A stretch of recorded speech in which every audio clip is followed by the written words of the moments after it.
शुक्लां ब्रह्म विचारसार परमाद्यां जगद्व्यापिनीं वीणा पुस्तकधारिणीं अपयदां जाड्यान्धकारापहां हस्ते स्फाटिकमालिकां विदधतीं पद्मासने संस्थितां वन्दे तां परमेश्वरीं भगवतीं बुद्धिप्रदां शारदां। श्री महागणाधिपतये नमः। శ్రీ మహాసరస్వత్యై నమః. శ్రీ గురుభ్యో నమః. జూలై మాసంలో మేషరాశిలో జన్మించినటువంటి వారికి గోచార ఫలితాలు ఎలా ఉన్నాయో తెలుసుకుందాం. మేషరాశి జాతకులకు ఈ జూలై మాసంలో సూర్య భగవానుడు 3-4 స్థానాలలో సంచరిస్తున్నాడు. 16వ తారీఖు వరకు 3వ స్థానంలో ఉంటూ 17 నుండి మాసాంతం వరకు కూడాను అర్ధాష్టమ స్థానంలో ప్రవేశించి సంచరిస్తున్నాడు. 3వ స్థానం అనుకూలమైనటువంటి ఫలితాలను ఇస్తుంది, అర్ధాష్టమ స్థానం ప్రతికూలమైనటువంటి ఫలితాలను ఇస్తుంది. ఇక అంగారకుడు 29వ తారీఖు వరకు పంచమ స్థానంలో సంచరిస్తున్నాడు, ప్రతికూలంగా ఉన్నాడు. మాసం చివరిలో 2 రోజుల పాటు కన్యారాశిలో ప్రవేశిస్తున్నాడు. కన్యారాశి షష్టమ స్థానం అవుతుంది మేషరాశి జాతకులకు. కనుక మాసం చివరిలో 2-3 రోజులు అంగారకుడి యొక్క ఫలితము అనుకూలంగా ఉంటుంది. బుధుడు ఈ మాసం మొత్తం కూడాను కర్కాటక రాశిలో సంచరిస్తున్నాడు కనుక అర్ధాష్టమ స్థానంలో బుధుని యొక్క సంచారము అనుకూలంగా ఉంటుంది. గురువు తృతీయ స్థానంలో సంచరిస్తున్నాడు, అంటే బాధక స్థానంలో సంచరిస్తున్నాడు, ప్రతికూలంగా ఉన్నాడు. శుక్రుడు 2-3 స్థానాలలో అనుకూలంగా సంచరిస్తున్నాడు. శనైశ్చరుడు ద్వాదశ స్థానంలో సంచరిస్తున్నాడు. వ్యయస్థానం ఏల్నాటి శని ప్రభావం ఉంది మేషరాశి వారికి. ఇక రాహువు ఏకాదశ స్థానంలో చాలా అనుకూలంగా సంచరిస్తున్నాడు. కేతువు పంచమ స్థానంలో సంచరిస్తున్నాడు. ఈ విధంగా గ్రహాలు ఈ స్థానాలలో సంచరిస్తున్నాయి. అయితే ఈ మేషరాశి జాతకులకు ఈ గ్రహస్థితిని ఆధారంగా చేసుకొని మనం చూసినట్టయితే సమిష్టిగా ఈ గ్రహాల యొక్క ఫలితాలను మనము బేరీజు వేసుకున్నట్టయితే ఈ గ్రహస్థితి మూలకంగా మిశ్రమ ఫలితాలు ఎక్కువగా కనబడుతున్నాయి. ప్రధానమైనటువంటి గ్రహాలలో గురు, శని, కేతువు ప్రతికూలంగా ఉన్నారు. రాహువు మట్టుకు ఏకాదశ స్థానంలో ఉన్నాడు. శుభదాయకమైనటువంటి ఫలితాలను ఇస్తాడు. మానసికంగా ఒక స్థిరమైనటువంటి ఆలోచనలను ఇస్తూ ఉంటాడు. ఏకాదశ స్థానంలో రాహువు సంచరించడం మూలకంగా రాహువు యొక్క ప్రభావము వలన ఈ శని యొక్క దుష్ప్రభావము నిర్వీర్యమయ్యేటువంటి అవకాశాలు బాగా ఉన్నాయి. కనుక మేషరాశి వారికి రాహువు చాలా ఎస్సెట్ ఇప్పుడు ఏకాదశ స్థానంలో సంచరిస్తున్నాడు. కనుక మొత్తం మీద ఆలోచించినట్టయితే మిశ్రమ ఫలితాలే ఉన్నాయి. ఈ మాసంలో 1-2 వారాలు చాలా కలిసి వస్తాయి. 3-4 వారాలు ప్రతికూలంగా ఉన్నాయి. ముఖ్యంగా వ్యాపారస్తుల విషయం ఆలోచించినట్టయితే వ్యాపారము సంతృప్తిగా కొనసాగుతుంది. చేతిలో ఉన్నటువంటి వ్యాపారము నిరాటంకంగా కొనసాగుతుంది, లాభదాయకంగా ఉంటుంది, సంతృప్తిగా ఉంటారు మీరు చేసేటువంటి పనుల లోపల. ఇక అవసరానికి పెట్టుబడులు సమకూరుతాయి. శని మూలకంగా కొంత వృధా ఖర్చులు ఉన్నప్పటికీ ఏదో రకంగా మీకు డబ్బు చేతికి అందేటువంటి అవకాశాలే బాగా కనబడుతున్నాయి. కనుక అవసరానికి డబ్బు కొరత ఉండదు. ఈ మాసంలో ప్రారంభించినటువంటి పనులు, కొత్త పనులు, వాటిలో ఆటంకాలు మట్టుకు ప్రబలంగా గోచరిస్తున్నాయి. కనుక ప్రారంభించే ముందు 1-4 సార్లు ఆలోచించి ఆ పనుల విషయమై కూలంకషంగా మీరు తెలుసుకున్న తర్వాత ప్రారంభించడం అన్ని రకాలుగా మంచిది. సమయానికి పనులు కాకపోవడంతో కొంత ఆర్థిక భారము పెరిగేటువంటి అవకాశాలు గోచరిస్తున్నాయి. అంటే రుణ భారము పెరిగేటువంటి అవకాశము బాగా కనబడుతుంది కనుక ఆచితూచి మీరు ఖర్చులు పెట్టుకోవడం చాలా మంచిది. ఆదాయాన్ని బేరీజు వేసుకొని ఖర్చులు చేయడము చాలా ముఖ్యమైనటువంటి విషయం ఈ గ్రహస్థితి మూలకంగా మనకు తెలుస్తుంది. కుటుంబంలో సఖ్యత, సంతోషము, ఆనందము వెల్లివిరుస్తుంది. కుటుంబ సభ్యుల మధ్యన అవగాహన బాగా పెరుగుతుంది. అన్ని విషయాలను మీరు చర్చించి ముందుకు తీసుకొని వెళ్తారు. ఇక ఉద్యోగస్తులు, సాఫ్ట్వేర్ రంగంలో ఉన్నటువంటి వాళ్ళు, సాహిత్య, సంగీత, సినిమా కళాకారులు, బ్యాంకింగ్ సెక్టార్లో ఉన్నటువంటి వాళ్ళు, నిత్యము క్రయ విక్రయము చేస్తూ ఉన్నటువంటి వాళ్ళు, వీళ్ళందరికీ కూడాను ఈ మాసం బాగా కలిసి వస్తుంది. ఉద్యోగస్తులకు తోటి ఉద్యోగులతో ప్రారంభంలో 16వ తారీఖు వరకు చాలా అనుకూలంగా ఉంది. తోటి ఉద్యోగులతో మీరు సమన్వయంతో ముందుకు వెళతారు. అన్ని విషయాలను కూడాను చర్చించి ముందుకు తీసుకువెళ్ళేటువంటి అవకాశాలు ఉన్నాయి. సంస్థకు మంచి పేరును తీసుకువస్తారు. మీ పనితనాన్ని గుర్తించేటువంటి అవకాశాలు ఉన్నాయి. ఇక 16 నుండి మాసాంతం వరకు కొంత జాగ్రత్తలు తీసుకోవాలి. ఉద్యోగస్తులు వాళ్లకు అలాట్ చేసినటువంటి వర్క్ పైననే మీరు పూర్తిగా కాన్సన్ట్రేషన్ చేయడము అన్ని విధాలుగా మంచిది. అధికారులతో చిన్నపాటి మనస్పర్ధలు ఉద్భవించేటువంటి అవకాశం బాగా కనబడుతుంది. సమాజంలో పూర్వము ఉన్నటువంటి గౌరవ మర్యాదలకు కొంత భంగము వాటిల్లేటువంటి అవకాశాలు కనబడుతున్నాయి కనుక పూర్వస్థితిని, పూర్వమున్నటువంటి పేరు ప్రఖ్యాతులను, స్థానాన్ని మీరు నిలుపుకోవడానికై అన్ని విధాలుగా ప్రయత్నం చేయడం మంచిది. ప్రయాణాలు బాగా కలిసి వస్తాయి. విదేశీ ప్రయాణాలు చేపడతారు. దీర్ఘకాలికమైనటువంటి ప్రణాళికలను వేసుకుంటారు. బాగా ఆలోచించి నిర్ణయాలు తీసుకుంటారు. తద్వారా మీకు ప్రారంభించినటువంటి కొన్ని పనులలో, దీర్ఘకాలికమైనటువంటి పనులలో మీకు లాభము చేకూరేటువంటి అవకాశాలు బాగా కనబడుతున్నాయి. శుభకార్య ప్రయత్నాలలో మాసాంతం కొంత బంధువులు, ఆత్మీయులు, దగ్గరి వారి యొక్క సహాయ సహకారాలు అందడం మూలకంగా మీరు పనులు నెరవేరుస్తారు. స్నేహితుల సహకారం బాగా లభిస్తుంది. చిన్ననాటి మిత్రులు, చిన్న తనంలో చదువుకున్నటువంటి వ్యక్తులు, స్నేహితులు, ఆత్మీయుల యొక్క కలయిక మూలకంగా కొంత మీకు ఆత్మ సంతృప్తి, ఆనందము వెల్లివిరిసేటువంటి అవకాశాలు బాగా కనబడుతున్నాయి. అదే సమయంలో కొంత ఖర్చులు కూడాను గోచరిస్తున్నాయి. వ్యవసాయదారులకు ప్రారంభంలో భూతగాదాలు కొంత ఉండే అవకాశాలు ఉన్నాయి. మాసాంతంలో వాటిని ఏదో రకంగా మీరు సార్ట్అవుట్ చేసుకునేటువంటి అవకాశాలు కూడాను బాగా కనబడుతున్నాయి. ఇక పారిశ్రామికవేత్తలకు మిషనరీల మూలకంగా కొంత ఖర్చులు పెరిగే అవకాశాలు ఉన్నాయి. కానీ ఉత్పాదన మట్టుకు మీరు అనుకున్న మోతాదులో ఉంటుంది. లాభదాయకంగా కొనసాగుతుంది. పారిశ్రామికవేత్తలకు చాలా బాగా కలిసి వస్తుంది ఈ మాసము. ఓవరాల్గా మనం చూసినట్టయితే ఈ మాసంలో కొంత మిశ్రమ ఫలితాలు ఉన్నప్పటికీ బుధుడు అన్ని రకాలుగా మీకు సహాయకారిగా ఉన్నాడు. వ్యాపారస్తులకు, ముఖ్యంగా క్రయ విక్రయాలు చేస్తూ ఉన్నటువంటి వారికి బాగా కలిసి వస్తుంది ఈ మాసం. కనుక కలిసి వస్తుంది అని చెప్పేసి మీరు పెద్ద మోతాదులో పెట్టుబడులు పెట్టినట్టయితే ఇబ్బందుల పాలవుతారు. కనుక చేతిలో ఉన్నటువంటి వ్యవహారం పైన మీరు కాన్సన్ట్రేట్ చేయండి. తప్పకుండా మీకు సత్ఫలితాలు ఉంటాయి.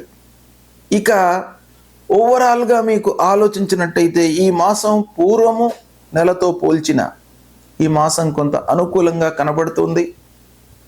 కనుక వ్యాపారస్తులు కొంత ముందు చూపుతో పెట్టుబడులు పెట్టినట్టయితే సత్ఫలితాలను పొందుతారు.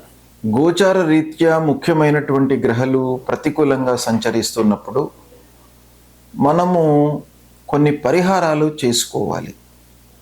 పరిహారాలలో 2 ముఖ్యమైనటువంటి కర్తవ్యాలు మనం ఆచరించాలి.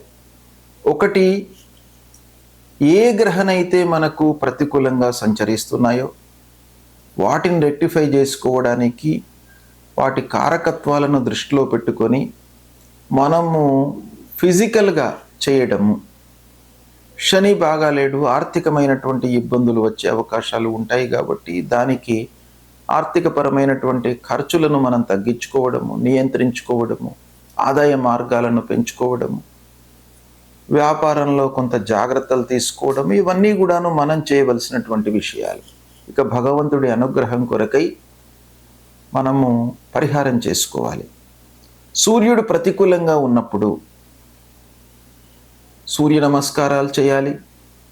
ప్రతినిత్యం కూడాను ఉదయం లేచిన తర్వాత స్నానం ఆచరించి కొద్దిగా బయటకు వచ్చి సూర్యుణ్ణి నమస్కారం చేసుకోవాలి. నమస్కార ప్రియో భానుహు అన్నారు.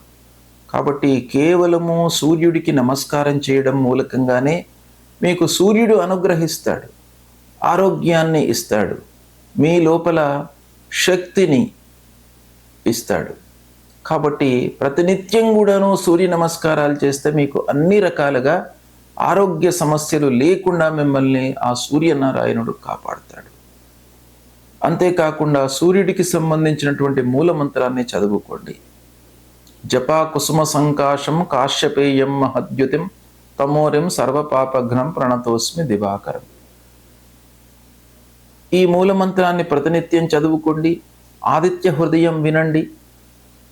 ఆదిత్య హృదయం వినడం మూలకంగా మీ లోపల స్థైర్యము, ధైర్యము వృద్ధి అవుతుంది. కాబట్టి పనిని మీరు చేసేటువంటి సమయం లోపల ధైర్యం అనేటువంటిది చాలా ముఖ్యం. ఈ పనిని నేను సాధించగలుగుతాను తప్పకుండా అనేటువంటి ఒక మనస్తత్వాన్ని మీకు ఆ సూర్యనారాయణుడు ఇస్తాడు. కాబట్టి ఆదిత్య హృదయం ప్రతినిత్యం కూడాను చదువుకోండి లేదా వినండి. ఇక అంగారకుడు ప్రతికూలంగా ఉన్నప్పుడు అంగారకుడి విషయమై సుబ్రహ్మణ్య స్వామిని అర్చించండి. సుబ్రహ్మణ్య స్వామి దేవాలయానికి వెళ్ళడము, సుబ్రహ్మణ్య స్వామిని కొలవడము, సుబ్రహ్మణ్య స్వామికి సంబంధించినటువంటి స్తోత్ర పారాయణం చేయడము, అంగారకుడి మూలమంత్రాన్ని ప్రతినిత్యం కూడాను చదువుకోవడము, ఇవి చేసినట్టయితే మీకు అంగారకుడు ప్రీతి చెంది మీ లోపల ఆ ధైర్యాన్ని, ఆటంకాలు లేకుండా, దురుసుతనాన్ని మీకు ఆపాదించకుండా మీ లోపల ఒక స్థిరమైనటువంటి మనస్సును ఇస్తాడు. కాబట్టి అంగారకుడి ప్రీత్యర్థమై ఈ పరిహారాలు చేసుకోండి. ఇక బుధుడు ముఖ్యంగా మీకు వ్యాపారం పైన, మీ విచక్షణ పైన, బుద్ధి పైన ఎక్కువ ప్రభావాన్ని చూపించేటువంటి గ్రహం. కాబట్టి ఆ మంచి ఆలోచనలు కలగడానికి, సమయస్ఫూర్తితో నిర్ణయాలు తీసుకోవడానికి ఆ బుధుడి యొక్క అనుగ్రహం కావాలి. బుధుడి యొక్క అనుగ్రహము ఎలా వస్తుంది? మీరు విష్ణుమూర్తిని ప్రతినిత్యం కూడాను కీర్తించడము, జపించడము, స్తోత్రం చేయడము, పూజించడం మూలకంగా మీకు కలుగుతుంది. కనుక ప్రతినిత్యము విష్ణు సహస్రనామ పారాయణం చేసుకోండి. తద్వారా మీకు ఒక సుఖమయమైనటువంటి జీవనాన్ని ఇస్తాడు ఆ నారాయణుడు.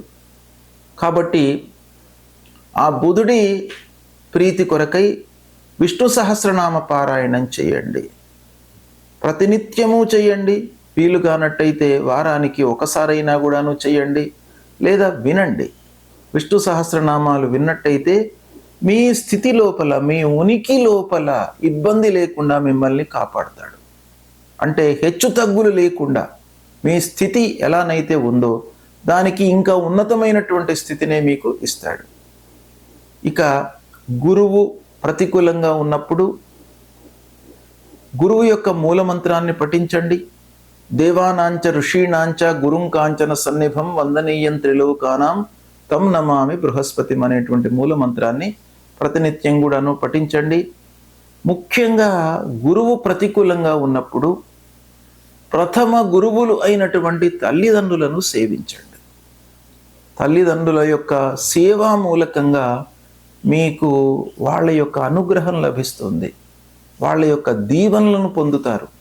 తప్పకుండా తల్లిదండ్రులు ఒక లాభాపేక్ష లేకుండా మిమ్మల్ని ఈ స్థితికి తీసుకువచ్చి ఉంటారు. కాబట్టి వాళ్ళ యొక్క ఆలోచన, వాళ్ళ యొక్క దీవెన మీకు లభించాలి అని అంటే తప్పకుండా గురువులను సేవించడము, తల్లిదండ్రులను సేవించడము, ఇవి తప్పకుండా చేయండి. దత్తాత్రేయ స్వామిని కొలవండి, సుబ్రహ్మణ్య స్వామిని, దక్షిణామూర్తిని కొలవండి. ఇవి చేయడం మూలకంగా మీకు గురువు ప్రీతి చెంది ఆ గురువు మూలకంగా కలిగేటువంటి ప్రతికూలం దూరం అవుతుంది. ఇక శుక్రుడు ప్రతికూలంగా ఉన్నప్పుడు లక్ష్మీ అమ్మవారిని కొలవండి, లక్ష్మీ అష్టోత్తరాన్ని ప్రతినిత్యం కూడాను చదవండి. చేసినట్టయితే ఆ శుక్రుడు ప్రీతి చెందుతాడు. ఇక శనీశ్వరుడు ప్రతికూలంగా ఉన్నప్పుడు శని నిమిత్తమై శనికి సంబంధించినటువంటి మూలమంత్రం నీలాంజన సమాభాసం రవిపుత్రం యమాగ్రజం ఛాయా మార్తాండ సంభూతం తం నమామి శనైశ్చరం అనేటువంటి మూలమంత్రాన్ని ప్రతినిత్యం కూడాను చదవండి. శనికి సంబంధించినటువంటి స్తోత్రాన్ని కూడాను పారాయణం చేసుకోండి. హనుమాన్ చాలీసా పారాయణం చేయండి. తప్పకుండా మీ లోపల భయాందోళనలకు గురి కాకుండా ఆంజనేయ స్వామి అభయము మీకు ఇస్తాడు. ఆ అభయాంజనేయ స్వామి మిమ్మల్ని రక్షిస్తాడు, భయాందోళనకు గురి కాకుండా మిమ్మల్ని చూస్తాడు. కాబట్టి హనుమాన్ చాలీసా చదవండి, శనికి సంబంధించినటువంటి మూల మంత్రాన్ని చదవండి, శనికి సంబంధించినటువంటి దానాలు చేసుకోండి. ఇక రాహు ప్రతికూలంగా ఉన్నప్పుడు అమ్మవారిని కొలవండి. దుర్గామాత మీ లోపల ఒక స్థిరమైనటువంటి ఆలోచనలు, భయము లేకుండా, దుఃఖము కలగకుండా, ఒక అసహనము లేకుండా, అధైర్యము ఇక లోను కాకుండా మిమ్మల్ని అమ్మవారు కాపాడుతారు. కాబట్టి అమ్మవారి దేవాలయానికి వెళ్ళండి, అమ్మవారిని ప్రతినిత్యం కూడాను పూజించండి. రాహువుకు సంబంధించినటువంటి మూల మంత్రాన్ని ప్రతినిత్యము పఠించండి. ఇక కేతువు ప్రతికూలంగా ఉన్నప్పుడు గణపతిని స్మరించండి, గణపతి దేవాలయానికి వెళ్ళండి. ఆ విఘ్నేశ్వరుణ్ణి కొలిచినట్టయితే ఆటంకాలు లేకుండా మీరు ప్రారంభించినటువంటి పనులను సమయం లోపల పూర్తి చేసేటువంటి ఒక మనస్తత్వాన్ని, పరిస్థితిని క్రియేట్ చేస్తాడు. కాబట్టి కేతువు ప్రతికూలంగా ఉన్నప్పుడు విఘ్నేశ్వరుణ్ణి పూజించండి. ఈ విధంగా గ్రహాలు ప్రతికూలంగా ఉన్నప్పుడు భగవంతుణ్ణి స్మరించడం, భగవంతుణ్ణి కీర్తించడము, ఆయా గ్రహాలకు చెప్పబడినటువంటి స్తోత్రాలను పారాయణం చేయడము చేసినట్టయితే ఆ భగవంతుడి యొక్క అనుగ్రహం మీకు లభిస్తుంది. ప్రతికూలత అనేటువంటిది నిర్వీర్యమవుతుంది. తప్పకుండా ఆ భగవంతుడు మిమ్మల్ని గ్రహాలు ఏ విధంగా ఉన్నప్పటికీ, ఏ స్థానంలో సంచరిస్తున్నప్పటికీ భగవంతుణ్ణి కీర్తించడము, స్తోత్రించడము, జపాలు, పారాయణాల మూలకంగా మిమ్మల్ని తప్పకుండా భగవంతుడు కరుణిస్తాడు, అనుగ్రహిస్తాడు, మంచి ఆలోచనలను మీకు ఇస్తాడు. కాబట్టి ఆ భగవంతుణ్ణి తప్పకుండా మీరు స్మరించండి, కీర్తించండి, శుభ ఫలితాలను పొందుతారు. ఈ జూలై మాసంలో ముఖ్యమైనటువంటి పండుగలను వివరిస్తాను. ఏ రోజులలో ముఖ్యమైనటువంటి పండుగలు వస్తున్నాయి, వాటిని ఆచరించడం మూలకంగా మనకు ఎలాంటి ఫలితాలు కలుగుతాయి, ఋషులు దర్శించి మనకు పండుగలను నిర్ణయించారు. మన ఉన్నతి కొరకు, మనము సుఖమయమైనటువంటి జీవితాన్ని గడపడానికి పండుగలు నిర్దేశించడం జరిగింది. కాబట్టి ఈ పండుగలను ఆచరించి సుఖమయమైనటువంటి ఫలితాలను పొందాలి. అయితే ఈ నెలలో, ఈ జూలై మాసంలో 6వ తారీఖు 6 జూలై 2025 ఆదివారం ఏకాదశి. ఈ రోజున ఉదయం 5:47 పునర్వసు కార్తె ప్రవేశమైంది. కార్తులు ముఖ్యంగా వ్యవసాయదారులకు చాలా ముఖ్యమైనటువంటిగా భావిస్తారు. కార్తులను దృష్టిలో పెట్టుకొని వ్యవసాయ పనులు చేస్తారు, సత్ఫలితాలను పొందుతారు. చాలా ఏళ్ల నుంచి కూడాను కార్తులు అనేటువంటివి వ్యవసాయదారులకు వర్షము, పంటలు, వాళ్ళు చేసేటువంటి కర్తవ్యాలు ఇవన్నీ కూడాను కార్తులను దృష్టిలో పెట్టుకుని వాళ్ళు చేస్తూ ఉంటారు గనక పునర్వసు కార్తీ 6వ తారీఖు ఉదయం పూట ప్రవేశించింది. అదే రోజున సర్వేషాం దేవశయన తొలి ఏకాదశి. సర్వేషాం అంటే మనకు 3 మతాలు ఆచారంలో ఉన్నాయి, సాంప్రదాయాలు ఆచారంలో ఉన్నాయి, అందరూ కూడాను పాటిస్తున్నారు. స్మార్త సాంప్రదాయము, వైష్ణవ సాంప్రదాయము, కేవల వైష్ణవ సాంప్రదాయము, భాగవత సాంప్రదాయము, ఇలా ఈ సాంప్రదాయాలు మనకు ఆచారంలో ఉన్నాయి. అయితే అందరికీ కూడాను 6వ తారీఖు తొలి ఏకాదశి అవుతుంది. ఈ తొలి ఏకాదశితో చాతుర్మాస్యాలు ప్రారంభమవుతాయి గృహస్థులకు ఆషాఢ శుక్ల ఏకాదశితో చాతుర్మాస్యాలు ప్రారంభమవుతాయి. పౌర్ణిమతో పరివ్రాజులకు చాతుర్మాస్యాలు ప్రారంభమవుతాయి. అయితే ఈ చాతుర్మాస్యము అనేటువంటిది ఒక దీక్ష. ఈ 4 మాసాలు దీక్షలో ఉంటారు గృహస్థులు. అంటే ఈ నెలల లోపల కొన్ని వర్జ్యము చెప్పబడి ఉంది. కాబట్టి ఈ చాతుర్మాస్యాలు 6వ తారీఖు నుండి ప్రారంభమవుతున్నాయి కనుక దీక్ష అనేటువంటిది గృహస్థులకు ప్రారంభమవుతుంది. ఇదే రోజున పండరీపూర్లో ఉన్నటువంటి పాండురంగుణ్ణి దర్శించడానికై భక్తులు వెళుతూ ఉంటారు ఏకాదశి రోజున. అది కూడాను ఈ రోజునే ప్రారంభమవుతుంది. ఇక దాని తర్వాత 10వ తారీఖు నాడు ఆషాఢ పూర్ణిమ. ఇది గురు పూర్ణిమ. గురువు మనకు త్రిమూర్తి స్వరూపుడు. జ్ఞానము, బుద్ధి, ప్రజ్ఞ అన్నిటినీ కూడాను మనకు ఇచ్చినటువంటి వ్యక్తి గురువు. మోక్షాన్ని పొందడానికి కూడాను మనకు ఒక మూల మంత్రాన్ని ప్రసాదించినటువంటి గురువు. ఆ గురువును ఉద్దేశించి గురు పూజ చేయడానికై ప్రత్యేకంగా ఒక రోజు నిర్ణయం చేశారు మన ఋషులు. అదే ఆషాఢ పూర్ణిమ. ఆషాఢ పూర్ణిమ రోజున ప్రతి వాళ్ళు కూడాను వాళ్ళ యొక్క గురువును పూజించాలి.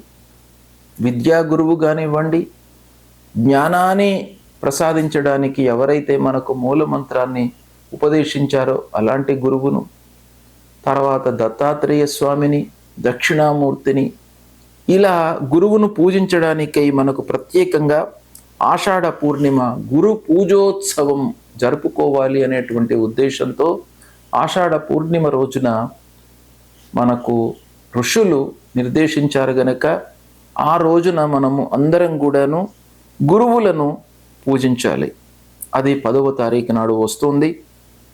ఇక 14 జూలై సంకష్టహర చతుర్థి వ్రతం.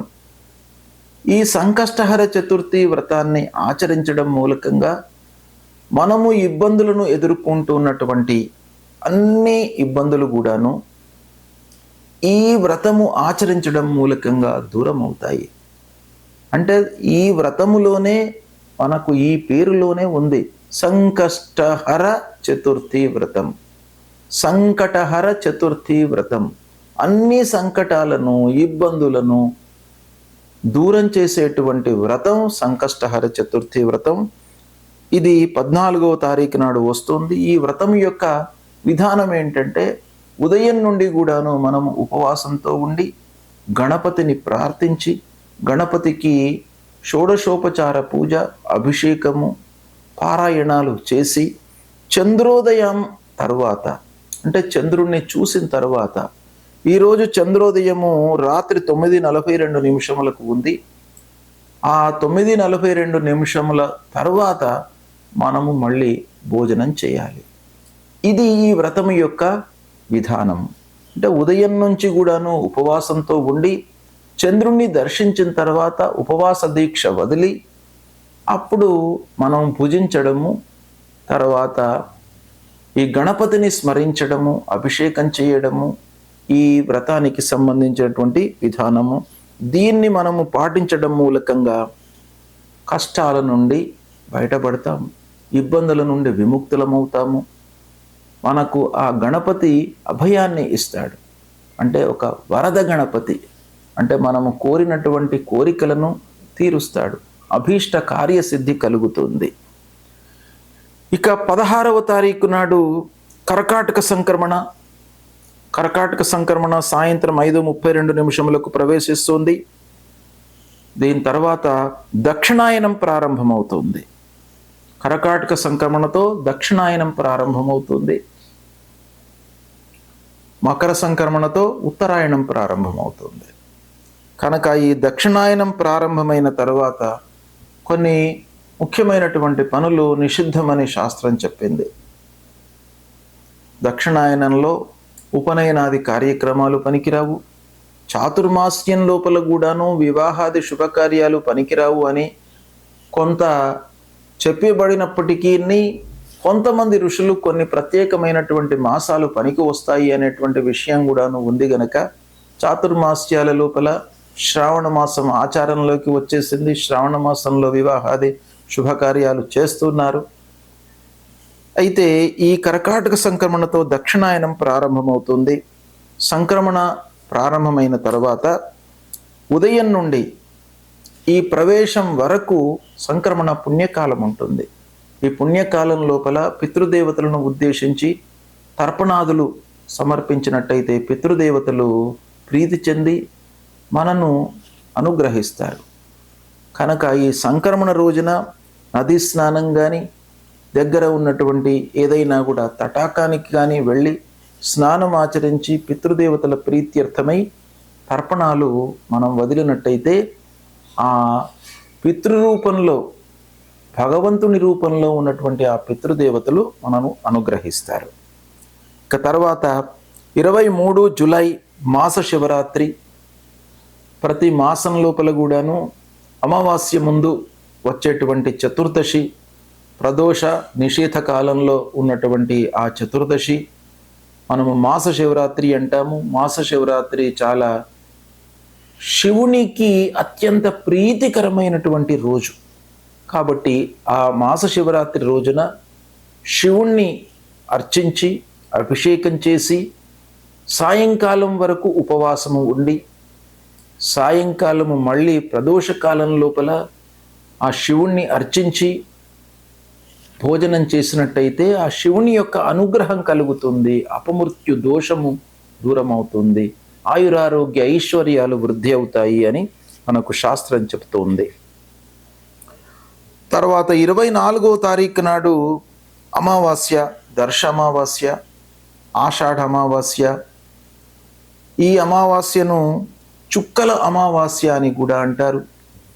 ఈ అమావాస్య, ప్రతి అమావాస్య రోజున దర్శ అమావాస్య పితృదేవతల ప్రీత్యర్థమై తర్పణాలు వదిలినట్టయితే పితృదేవతలు ప్రీతి నొందుతారు. షణ్ణవతి శ్రాద్ధాల లోపల ఇవన్నీ కూడాను చెప్పబడి ఉన్నాయి. కాబట్టి ఇవన్నీ కూడాను మానవాళి అభివృద్ధి పథంలో ఉండాలి, ఒక సక్రమమైనటువంటి మార్గంలో ఉండాలి అనేటువంటి ఉద్దేశంతో ఋషులు దర్శించి మనకు కల్పించినటువంటి పండుగలు. వీటిని మనం ఆచరించడం మూలకంగా సత్ఫలితాలను పొందుతారు.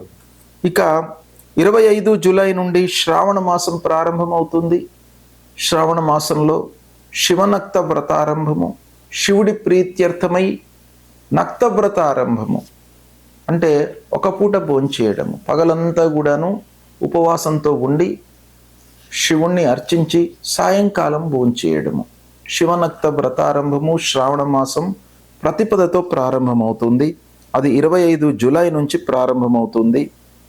ఇక దాని తర్వాత 28 జూలై రోజున నాగుల చవితి, 29 జూలై నాగ పంచమి. ఇవి ఈ జూలై మాసంలో వస్తూ ఉన్నటువంటి ముఖ్యమైనటువంటి పండుగలు. వీటిని ఆచరించండి. శాస్త్రంలో చెప్పిన విధానంతో వ్రతాన్ని, సంక్రమణలను, పండుగలను ఆచరించి సత్ఫలితాలను పొంది సుఖమయమైనటువంటి జీవితాన్ని పొందడానికి అవకాశం ఉంటుంది కాబట్టి వీటిని దృష్టిలో పెట్టుకొని ఆచరించండి.